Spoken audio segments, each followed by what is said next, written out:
เอาสาระที่มีอยู่ในธรรมเมืองนะครับวันนี้ก็มาอู้จากันกับทำข้าวครับทำเรื่องยาวครับทำที่โบราณอาจารย์ของเราได้ผูกกันเอาไว้เป็นข้าวเป็นเครือนะครับเนาะคือเป็นกรรมที่มันหวั่นกันนะครับฟังแล้วก็ม่วนก็งานกันไปทำข้าวนั้นก็เป็นธรรมที่มันเป็นชาดกครับเป็นเรื่องราวในปางเก่าปางหลังของพระพุทธเจ้าแล้วก็เปิ้นก็เอามาเขียนให้มันเป็นข้าวนะครับเนาะวันนี้เราจะมาอู้จากันกับเรื่องของแสงเมืองหลงถ้ำครับหรือว่ารัตนกุมารแสงเมืองหลงถ้ำก็เป็นถ้ำข้าวที่ปนานอินโตมชัยชมพูของจังหวัดเชียงรายครับได้เรียบเรียงเอาไว้นะครับเนาะผมเอาเนื้อหาสาระที่มีอยู่ในถ้ำเนี่ยนะครับมาเล่ามาอู้มาจาให้กับเจ้าพี่นายน้องของเราได้ฟังกันนะครับเนาะโอ้เมินแล้วเหมือนกันนะครับแสงเมืองหลงถ้ำนี่ปนานอินโสมเปิ้นเขียนเอาไว้นะครับเนาะก็ประเดี๋ยวนี้นะครับเวลาที่ตุเจ้าเปิ้นเทศเนี่ยนะครับเปิ้นก็จะเอาทำข้าวเนี่ยนะครับถ้าเป็นกลางภาษาก็จะเอาทำข้าวทำเครือมาเล่าให้กับศรัทธานะครับได้ฟังกันนะครับเนาะมาติดตามลามตัวกันไปกันแล้วกันนะครับว่าแสงเมืองหลงถ้ำครับจะเป็นจะใดกันเนี่ยนะครับเนาะเรื่องราวของแสงเมืองหลงถ้ำนั้นในธรรมก็ว่าเอาไว้ว่าเรื่องนี้นะครับเนาะปางเมื่อพระพุทธเจ้าของเรายังมีพระชนอยู่ปางเมื่อพุทธเจ้ายังอยู่นะครับเนาะ2,500 กว่าปีมาละนะครับเนาะตอนที่พระพุทธเจ้าอยู่ที่เมืองสาวัตถีครับอยู่ที่ในวิหารที่นายอนาถปิณฑิกะมหาเศรษฐีเพิ่นได้แปลงตานพระพุทธเจ้าชื่อว่าพระเจตวันมหาวิหารก็เล่าให้กับเจ้าพี่นายน้องของเราได้ฟังกันมาหลายเตือนนะแกนะครับเรื่องของพระเจตวันนี่นะว่าพระเจตวันนั้นเนี่ยนะครับพุทธเจ้าอยู่จำวาสาที่นี่19 วาสานะครับลองขึ้นก็เตอะนะครับหน่อย45 วาสานะครับอยู่ที่เมืองสาวัตถีนี่25 วาสา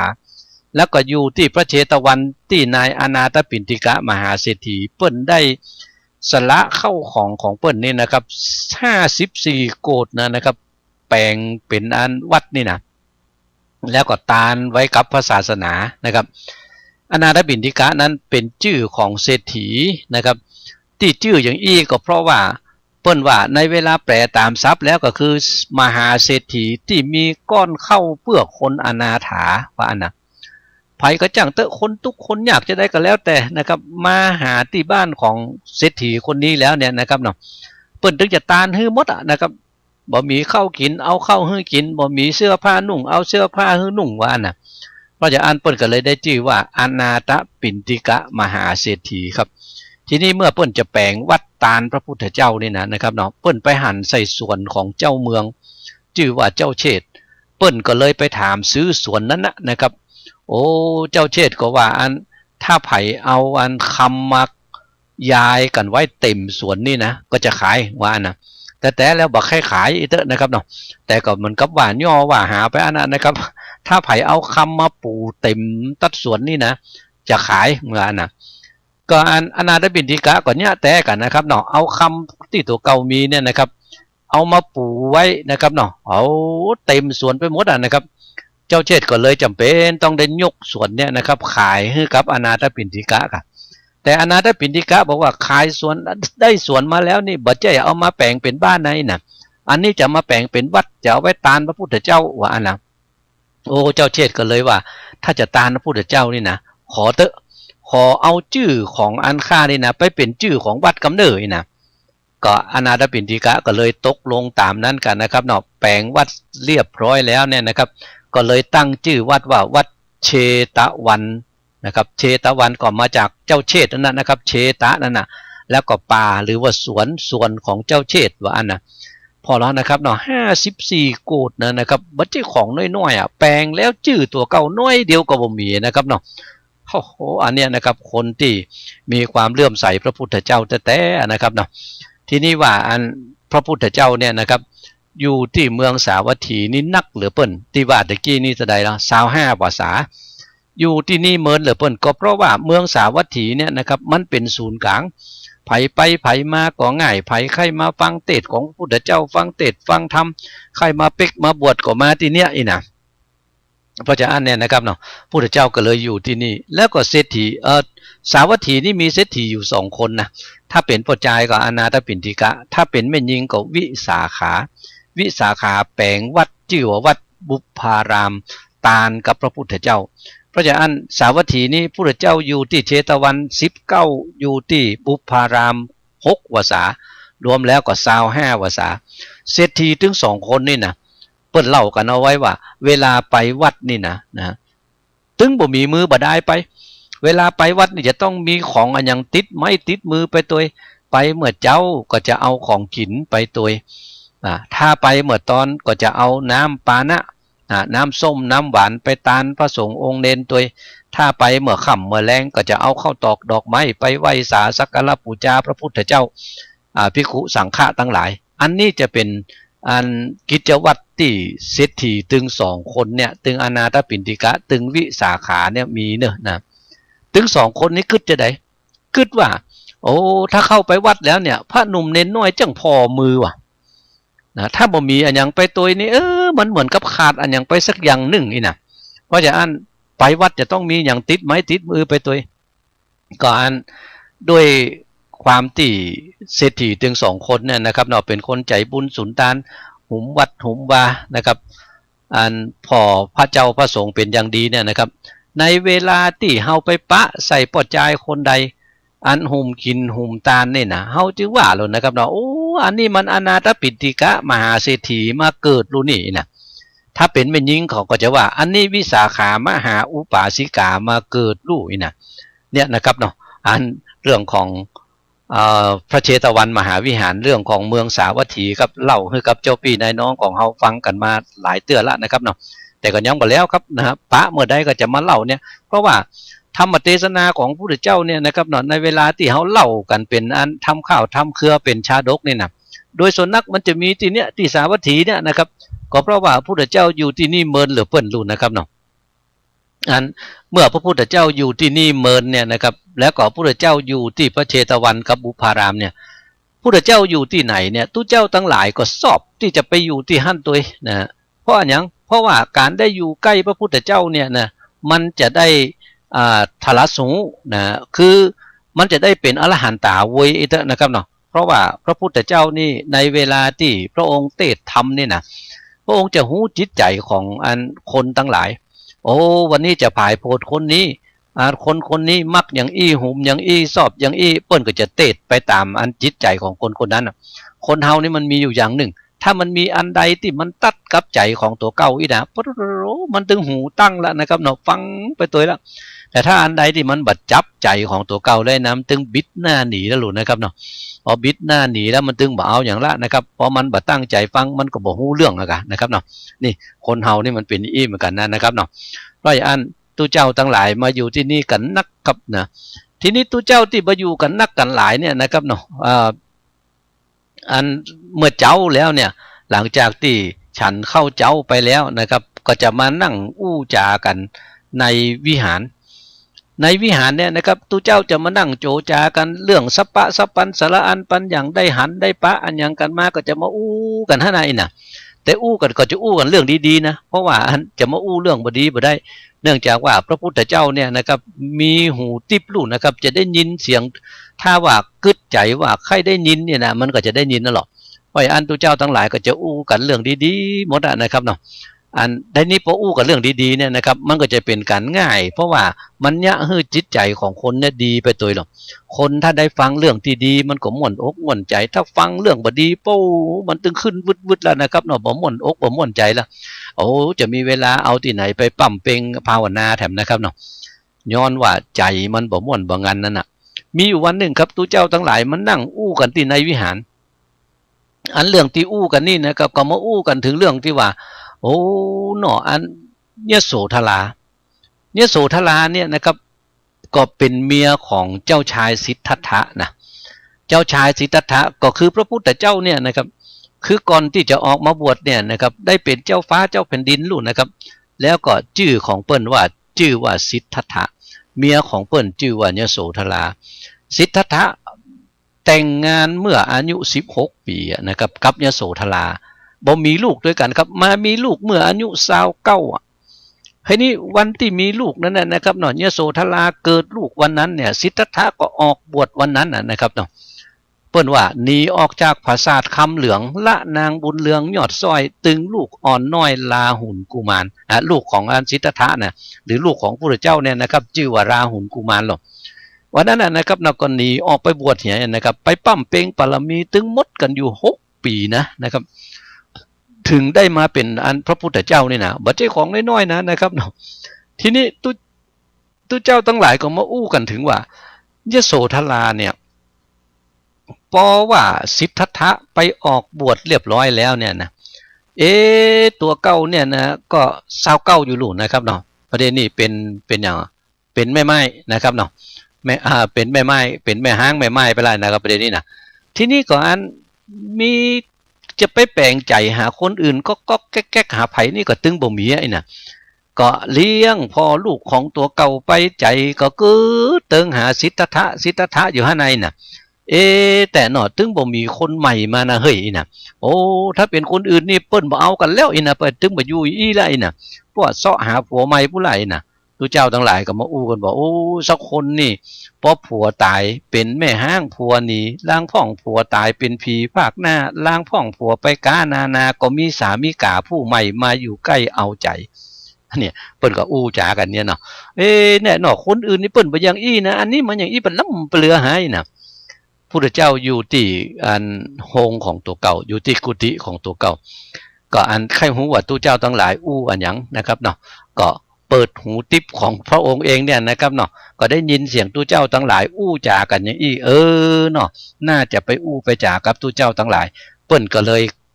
เอาจีวรปาดบาก็เตียวมาหาตู้เจ้าทั้งหลายกันนะครับเนาะที่บุญวิหารนะครับทีนี้พอตู้เจ้าทั้งหลายมาพระพุทธเจ้ามาแล้วเนี่ยตู้เจ้าทั้งหลายพอหันใจพระพุทธเจ้าก็ดับปิ้งเย็นไวหมดหรอกนะครับเพื่อนว่าการดับปิ้งเย็นไวของตู้เจ้าทั้งหลายนั้นเป็นการแสดงความเคารพกับพระพุทธเจ้าการแสดงความเคารพกับครูบาอาจารย์ยามเมื่อเปิ้นมาแล้วเนี่ยก็จะต้องดักนะอันนี้ดักปิ้งเย็นไวหมดพระเจ้ามานั่งบนที่นั่งของตัวเก่ามีแต่อย่างหนึ่งเวลาตู้เจ้าทั้งหลายไปนั่งที่ไหนอู้จากันนี่นะเปิ้นจะแปลงที่นั่งพระพุทธเจ้าเอาไว้จะแปลงเอาละไว้ต่างกลางนั่นนะเพื่อว่าอันพุทธเจ้าสลดสลัมมาอีเตอร์นานะครับเนาะพดมาจะบ่ได้เป็นละวุ่นละวือคนนั้นก็ลุกไปเปียคนนั้นเปียซาดคนนั้นเปียผ้าก๊อบมานั่งนี่นะมาปูขึ้นนั่งอีบ่ใจละนะครับเปิ้นจะเกียมไว้เสร็จเรียบร้อยแล้วงั้นพอเกียมไว้เสร็จเรียบร้อยแล้วเนี่ยนะครับมันก็ง่ายกะแถมอย่างหนึ่งเนี่ยนะครับการเกียมที่นั่งของพุทธเจ้าเอาไว้เนี่ยก็เหมือนกับว่าพระพุทธเจ้ามานั่งอยู่ตัดกลางนะมันนั่งซองหน้าไหนนะในเวลาที่เขาอู้จาอย่างกันเนี่ยมันจะได้อู้แต่เรื่องดีๆเลยนะเนี่ยอันนี้นะครับอันนี้เป็นอันเรื่องของตุเจ้าทั้งหลายเช่นสมัยแต่ก่อนนะครับเนาะพุทธเจ้าเสด็จมาแล้วดับปิ้งเย็นไว้กันหมดแล้วนะครับเนาะเดี๋ยวย่างฟังเพลงกันสักเพลงก่อนดีกว่านะครับเนาะเดี๋ยวจะว่าจะได้กันต่อไปค่อยว่ากันนะครับอันนี้ย่างฟังเพลงก่อนครับเจนเลยครับ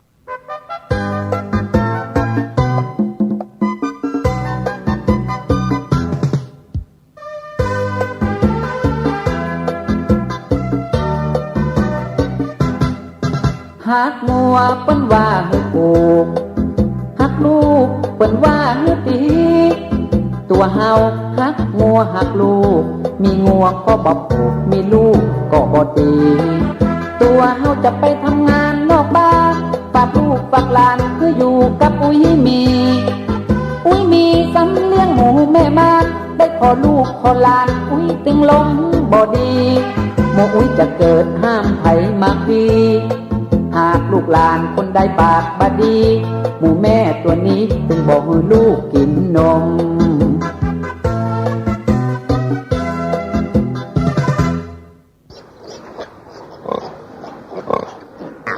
เบ่งออกมาเลยปอกออกมาอย่างน้อยๆคลิป2 ตัวเนี่ยปอเนอะกว่าปอเบ่งมาเลยปอกเบ่งมาเลยอุ๊ยหมูเกิดแก่จะไปมานี่เนอะหมูกำลังเกิดกะเดียวมันจะบังให้ลูกมันกินนมนะอุ๊ยหมูมันยังมีลูกหลายตัวแฮะอุ๊ยก็หมูตัวมันใหญ่ต้องมันกว้างมันก็มีลูกหลายตัวกะแล้วหนูน้องอุ๊ยตัวน้อยเดียวต้องมันมาแจ้กว้างมันยังมีลูกหลายตัวกองอกหนกหนูมันตัวน้อยก็จริงแต่นมมันมีหลายเต้ามันก็มีลูกนักกะแล้วงัวน้องอุ๊ยนมห้อยเป็นพุกยังมีลูกตัวเดียวต่อจะมาถามหน่อยนี่เนอะหมูก็คนกระชุน ทุกสิ่งทุกอย่างมันเป็นเรื่องของธรรมชาติ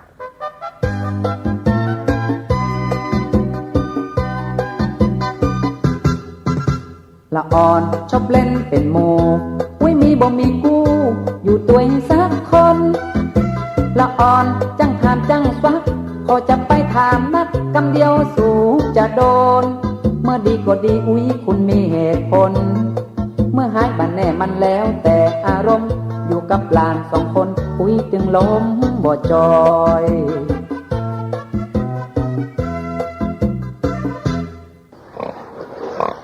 อุ๊ยหมูมันอย่างปากบืนแฮะอุ๊ยหมูมันบุญดินดีปากมันก็บืนน่ะกะและขี้หลอบแล้วอุ๊ยบุญอยู่ในดินปุ้นเป็นเขากิ้งงี้อันขี้หลอบมันบุญขี้ควายมันอ่อนลูกและไส้เดือนเราอุ๊ยบุญอยู่ในดินปุ้นมันอย่างหัวเลี่ยมจิตลิดโป๊ะหมูกันนี่ก็คนกระชุ่นถามแต่ว่ามาถามหน่อยนี่เนอะมันเป็นเรื่องของธรรมชาติ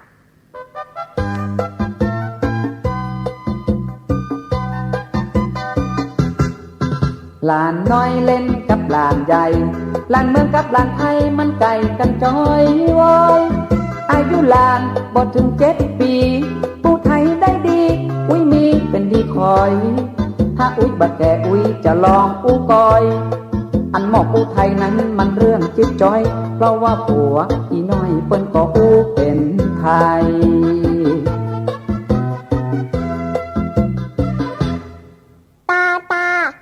พี่ไฟพูดก็จริงนะไส้เดือนอยู่ในดินทำไมปากแหลมเปียบล่ะไอ้ยอกอันนี้เป็นไทยมาแถมแล้วเฮา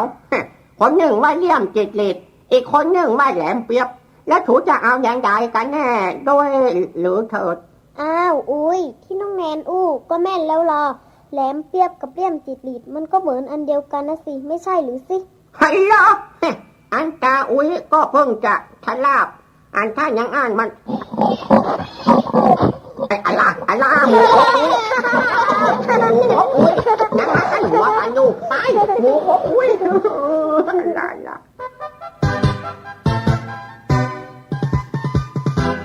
นะครับเราฟังเพลงกันไปแล้วปิกมาอู้จากันต่อครับสาระธรรมกำเมืองผมวิโรจน์อินทนนท์กำลังอู้จากับเจ้าปี่นายน้องของเฮาในช่วงเวลานี้กันอยู่นะครับFM 104.50 คลื่นเพื่อการศึกษาพระพุทธศาสนาและวัฒนธรรมวัดฝ่ายหินอำเภอเมืองจังหวัดเชียงใหม่ครับเป็นแม่ข่ายถ่ายทอดเสียงนี้ไปต่ำตั้งสถานีวิทยุเครือข่ายกัลยาณธรรมหลายๆสถานีด้วยกันขอบคุณสถานีวิทยุคู่สถานีครับที่ได้เอื้อเฟื้อให้รายการสาระธรรมกำเมืองออกอากาศให้กับเจ้าปี่นายน้องของเฮาได้ฟังกันนะครับพระพุทธเจ้ามาแล้วนะครับตู้เจ้าทั้งหลายดับปิ้งเย็นไวหมดแล้วนะครับเนาะพระเจ้าก็เลยมานั่งบนที่นั่งของตัวเก่ากะแล้วก็ถามตู้เจ้าทั้งหลายแล้วโอ้อย่างกันหายนะตู้เจ้าตนหูตนลวกกันยกมือไหว้สากะข้าเจ้าทั้งหลายกันนั่งมาอู้กันเรื่องของยโสธราเนี่ยยโสธรานี่กันยังมาฮักเดียวใจเดียวแต่ว่าหน่อยนะตอนที่พระองค์ออกมาบวชแล้วเนี่ยกันยังมาเป็นม่ายอยู่หั่นไหนนะถึงบ่มีกู้บ่มีอันยังตั้งหลายแต่น่ะเลี้ยงลูกของตัวเก่าไปคนอย่างมาดีแต่ดีว่าหายนะพระเจ้าก็เลยเล่าให้กับตัวเจ้าทั้งหลายฟังกับว่าเนาะตัวของยโสธรานี่นะอันที่ว่าฮักตัวของเฮานี่นะแล้วก็บ่ไปมีผัวใหม่นี่นะบัดใจกะประเดียวเน้ออีนะเช่นแต่ก่อนก็เคยมีมาอย่างอี้แล้วนะอีนะพอพระพุทธเจ้าว่าอย่างอันแล้วเนี่ยนะครับพระองค์ก็ดักอยู่กันนะครับเนาะพระองค์ดักอยู่เนี่ยนะครับอันตู้เจ้าก็ได้ยกมือไหว้กับเรื่องที่ว่ายโสธราฮักในตัวของ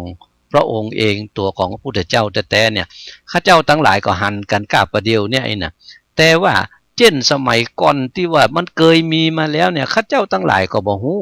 ขอเล่าเรื่องอันนั้นให้ข้าเจ้าทั้งหลายได้ฟังเป็นบุญกำเตอะไอ้นะอันพอตัวเจ้ายกมือไหว้สาอย่างอี้แล้วเนี่ยนะครับพระพุทธเจ้าก็เลยเอาเรื่องราวปางเก่าปางหลังมาเล่าให้กับตัวเจ้าทั้งหลายฟังกันเนี่ยนะครับเรื่องราวปางเก่าปางหลังเนี่ยนะครับเป็นที่มาของแสงเมืองหลงถ้ำครับหรือว่ารัตนกุมารนะครับเนาะครับเอาเรื่องรัตนกุมารมาเล่าให้กันฟังแล้วนะครับเนาะพระพุทธเจ้าก็เล่าเอาไว้ว่าเมินมาละนะเมินมาตะใดก็บ่ฮู้นะมันมีเมืองอยู่เมืองหนึ่งชื่อว่าเมืองโลหะปาจกะนครว่านะ ทีนี้โลหะปัจจกะนี่มันแปลยากนะครับมันเป็นคำภาษาบาลีเปิ้นว่าโลหะปัจจกะนครเนี่ยนะครับแปลเป็นคำเมืองว่าเมืองเจียงตองว่านะอันที่ชื่อว่าเจียงตองนี่บัดใจอย่างเพราะว่าเมืองนี้มีตองนักนะอันตองนะครับเนาะตองเหลืองเนี่ยนะครับมันมีตองนักแล้วก็อันคนตั้งหลายมีครัวของใจอย่างตั้งหลายนะเอาตองมาหล่อเอาตองมาแปงนะครับเปิ้นว่าไว้อันบอกว่าจะเป็นหม้อไหตะไลปากอันยังแม่นตึงมดตึงกองน้อยกองใหญ่ว่าอันน่ะแล้วก็เอาตองเนี่ยส่งไปขายตามต่างบ้านต่างเมืองตัวเพราะฉะนั้นเนี่ยนะครับเมืองนี้เลยชื่อว่าเมืองเจียงตองและเมืองเจียงตองเนี่ยนะครับมีเจ้าพญาตนหนึ่งชื่อเจ้าพญาติปกบ้านคลองเมืองเจียงตองนี่นะชื่อว่าเจ้าพญามันทราชเจ้าพญามันทราชนั้นเนี่ยนะครับก็อันมีพระมเหสีก็คือมีเมียเนี่ยนะครับเนาะมีพระมเหสีอยู่องค์หนึ่งชื่อว่าสุมิลาโอ้นะครับเนาะเมียของเปิ้นก็เหมาะก็งามครับเสนาอำมาตย์ทั้งหลายแวดข้างปทโรนะอยู่บ้านอยู่เมืองก็เป็นอันดีอันม่วนครับทีนี้เจ้าพ่อพญาเนี่ยนะครับเนาะอยู่กับแม่พญามาเมื่อหลายปีตั้งแต่เปิ้นปกบ้านคลองเมืองมาเนี่ยนะครับเนาะมีแม่พญามาอยู่ตัวนี้นะแต่มันบ่มีลูกเฮ้ยนะบอกว่าจะเป็นลูกยิงลูกใจที่จะเป็นสายนอเนื้อสืบเจือแตนเมืองนี่นะบ่มีสักคนว่าอันนะแต่หนอพอเจ้าบ้านเจ้าเมืองบ่มีลูกเนี่ยนะครับเจ้าบ้านเจ้าเมืองทั้งหลายก็มาโจจากันกะแต่หนอถ้าพ่อพญาเฮาตายไปหายะใดเฮาจะเอาไผที่ไหนมาสืบแตนอันสืบบ้านแตนเมืองที่นี่ไอ้น่ะจะเอาไผที่ไหนแล้วก็แถมอย่างหนึ่งถ้าเจ้าเมืองตายแล้วเนี่ยบ่มีคนมาเป็นเจ้าพญาเนี่ยบ้านใกล้บ้านหิมเปิ้นหูข่าวเปิ้นจะยกตับมาไก่นะเปิ้นจะเอามาบ้านเฮาไปเป็นเมืองขึ้นของเปิ้นไก่นะเฮาก็จะไปเป็นขี้ข้าของเปิ้นทำมากันเนี่ยหาอีน่ะก็อู้จากันเนี่ยนะครับเนาะโอ้พออู้กันเรื่องนี้ขึ้นมาเมื่อใดก็บ่ม่วนอกบ่ม่วนใจกันเฮาถึงจะได้หาอีน่ะพอว่าอย่างอันแล้วเนี่ยนะครับเนาะก็เลยมีคนเฒ่าคนแก่กะนะครับหมู่เสนาอำมาตย์เฒ่าทั้งหลายนะครับเนาะก็เลยอันปรึกษากันเสร็จเรียบร้อยแล้วเนี่ยนะครับก็เข้าไปหาเจ้าพ่อพญากะเอาบ่ใจไปหากะหมู่เสนาเท่าอย่างเดียวนะครับเอาเจ้าบ้านเจ้าเมืองทั้งหลายปากันไปลุ่มอันหนึ่งอยู่ทั้งนอกอันหนึ่งอยู่ทั้งในนะครับเนาะปากันให้กันห้องนะครับเอาเจ้าพ่อพญาหันคนมาลุ่มล่ำก็เลยถามกับไปที่ไหนยังได้กันนี่นะหมู่นี่ก็มาเล่าให้ฟังกะโอ้เจ้าพ่อพญาเฮ้ยเจ้าพ่อพญานี่นะอยู่กับแม่พญามากว่าเมินแล้วได้จะเป็น10 ปีแล้วลูกก็บ่มีไอ้น่ะแล้วก็อันบ้านเมืองเฮาก็เป็นบ้านเมืองใหญ่ตัวโอ้ถ้าอย่างนี้ต่อไปวันตั้งหน้านี่บ่ม่วนเด้อน่ะอันถ้าเสี่ยงบุญเจ้าพ่อพญาสุมาเด้อบ่จะแจ้งนะน่ะถ้าเสี่ยงบุญเจ้าพ่อพญาไปแล้วเนี่ยนะไผจะมาเป็นเจ้าบ้านเจ้าเมืองแต่ไหนน่ะโอ้ขอเตอข้าเจ้าทั้งหลายมาเตอนี่ก็จะมาขอฮื้อตัวของเจ้าพ่อพญาเนี่ยเสาะหาลูกหาหลานเอาไว้สืบแตนขกูลเอาไว้สืบบ้านแตนเมืองกำเตอะนี่นะเจ้าพ่อพญาพอได้ยินกำอย่างอีแล้วแต่เนาะเฮาก็บ่ได้อันเมียเฮากับเฮานี่นะก็บ่ได้ไปแปลงอันยังตั้งหลายที่ไหนยังได้ลูกมันบ่มีนะนี่นะลูกมันบ่มีนะแต่หน่อยนะจะเฮาเนี่ยจะได้ดีไอ้น่ะเพราะว่าจะเขาเนี่ยจะได้ดีนะครับเนาะมันก็มีคนหูคนลวกเหมือนกันลูกเปิ้นว่าถ้าใครได้ลูกนี่นะจะต้องมาถือศีลนะถือศีลแล้วก่อนปั่มเปงภาวนาขอเอาลูกกับปุ้นกับพญาอินพญาพรมปุ้นกายน่ะแล้วมันจะได้ลูกอีน่ะก็อันพอบอกอย่างอันแล้วเนี่ยนะครับเนาะเจ้าพ่อพญาก็เลยบอกคือกับหมู่เจ้าบ้านเจ้าเมืองทั้งหลายก็เอาไปเถอะไปสู่เขาปิกเถอะปะเดี๋ยวข้าจะบอกคุณเมียข้าว่าน่ะก็บอกคือกับหมู่เสนาอำมาตย์ทั้งหลายปิกบ้านปิกจองกันนะครับโอ้พอว่าได้ยินอย่างอันแล้วเนี่ยนะครับเนาะหมู่เจ้าบ้านเจ้าเมืองก็พอม่วนอกม่วนใจอยู่หน่อยกะเจ้าพ่อพญาว่าจะเสาะหาลูกละอย่านะอันจะอู้กับเมียเปิ้นคนเดียวอย่านะครับก็หมู่นั้นก็ปากันปิกไปพอปิกไปแล้วเจ้าพ่อพญาก็เลยห้องเอาเมียของเปิ้นสุมิลาครับมานั่งใกล้ๆหรอกสู่เฮ้ยประเดี๋ยวนี้นะเฮาอยู่ด้วยกันมาก็70,000นั่นนะเฮาก็บ่มีลูกในน่ะอันตะกี้หมู่เจ้าบ้านเจ้าเมืองทั้งหลายเขาตู้เดือดร้อนกันมากันนี่ลุ่มล่ำนี่น่ะอันก็มาถามเรื่องเนี้ยข้าว่าอันสูลองรักษาศีลก่อนเหรอนี่น่ะโ โอ้ถึงวันนี้ข้าเจ้าก็รักษาอยู่แล้วลูกศีลเน่ไหนนะรักษาศีล5ก็อยู่ในศีลจินในธรรมลูกพ่อปัญญานี่นะโอ้ศีล5อย่างเดียวปอก็หาสวยเอารักษาศีล8ไปนะ